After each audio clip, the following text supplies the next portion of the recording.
আবারও হাজির হয়ে গেলাম ফ্যান্সি সিল্ক শাড়ি নিয়ে। একটা একদম লাইট ওয়েট, একবার ট্রান্সপার দেখছেন, হালকা একদম হালকা ওয়েটের মাল হবে। আচ্ছা, শাড়িটা তো আমি পরেই নিয়েছি, দেখতেই পাচ্ছেন আপনারা। এবার একটা করে শাড়ি দেখে নিন আপনারা।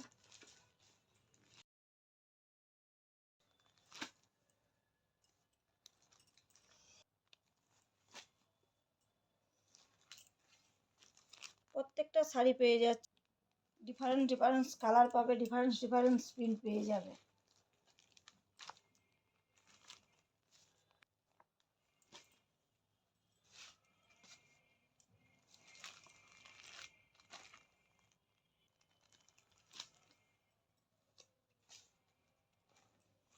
রেট দেখতেই পাচ্ছেন, রেটগুলো দেখতেই পাচ্ছেন। এখন মাত্র পেয়ে যাবে 999।